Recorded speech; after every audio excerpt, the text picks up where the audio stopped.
2003 was truly a time, and I see why Lucy went back and stayed. What year? Honey, it's 2003.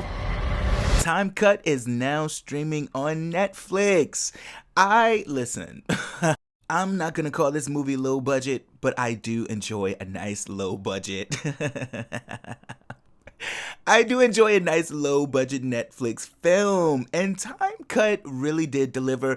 I enjoyed this movie. I am not gonna lie. I'm not gonna say I loved it, but I did enjoy it. I thought it was a fun concept. It's about Summer, whose friend Emmy was just killed by some masked killer going around, well, killing people. And she doesn't want to be alone, and despite having her parents at home, which I'm assuming she just didn't want to stay at home with, she decides to go to a party. Why are students always having parties when a killer is on the loose? I will never figure that out. But she goes to the party saying she doesn't want to be alone, and she ends up being killed. We then fast forward 20 years to where we see her little sister Lucy in high school, and me being who I am, I was just trying to put the pieces together.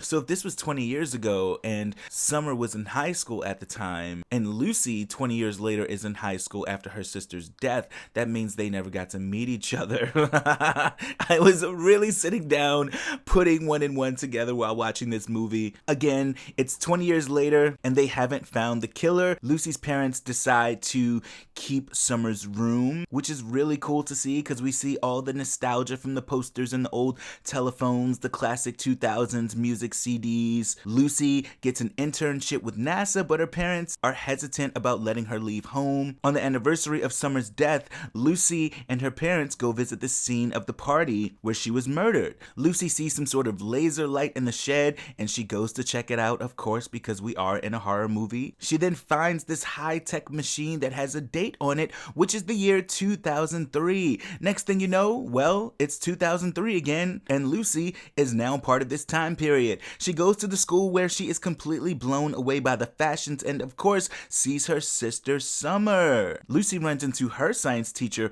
who is also there 20 years later while she's attending. We see Quinn, whom we see in the opening, talking to Summer. He's rescued by Lucy. The jocks were about to throw his ass in the river. She then tells him that she's from the future. Lucy meets her sister Summer, who confuses her for someone else, but she goes along with it. We see that Summer and Emmy was the one who was killed in the beginning of the movie in 2003, before 2023, before going back to 2003. Yeah.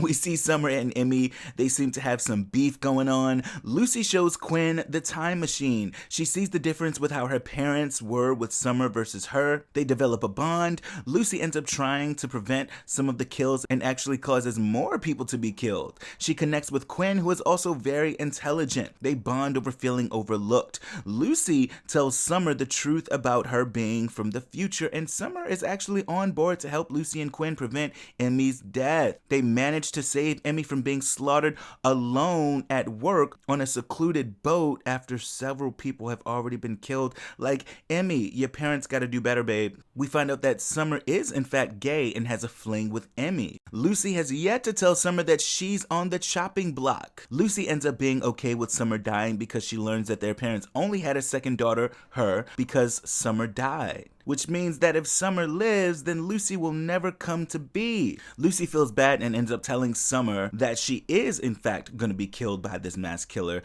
and that she'd rather have Summer live because she doesn't want a life without her, which was really sweet. Lucy tells Summer she has a plan to keep her alive. Part of the plan is having Summer go to the same party she was killed. Only this time around, she makes out with Emmy in front of everyone and tells her she loves her. Summer wanders off at the party to intentionally encounter the killer.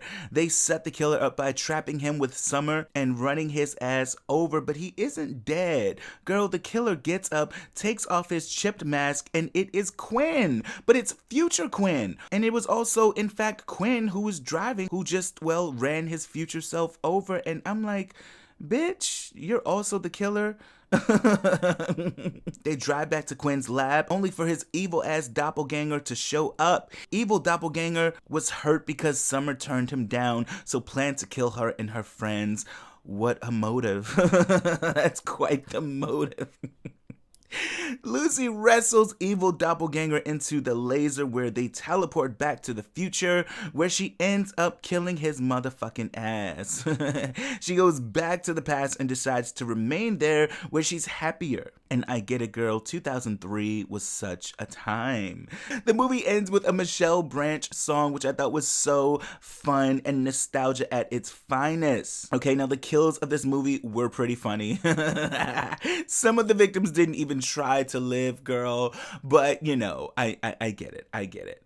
So I think it was future Quinn who actually went back to the past to kill off Emmy and Summer, or maybe I'm getting that wrong. I was a little confused by that part, but listen, again, I didn't love this movie.